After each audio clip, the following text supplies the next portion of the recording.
Here I've got Xiaomi Mi A3 and let me show you how to activate recovery mode on the following device.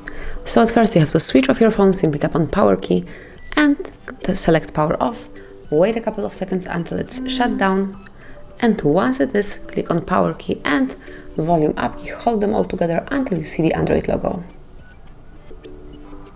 And here it is.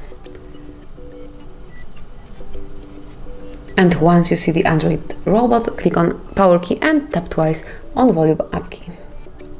And now you are in Android recovery mode, where you can navigate by using volume up and down keys, and you can select some particular option by tapping on power key. And here you can reboot system, you can reboot to bootloader, apply update from ADB, apply update from SD card, wipe data, mount system, view recovery logs, run graphic test, run local test, and obviously power off the device.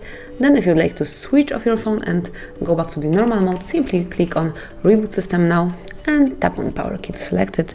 And within a short while you will be back in the normal mode and you will be able to use your device in a normal way.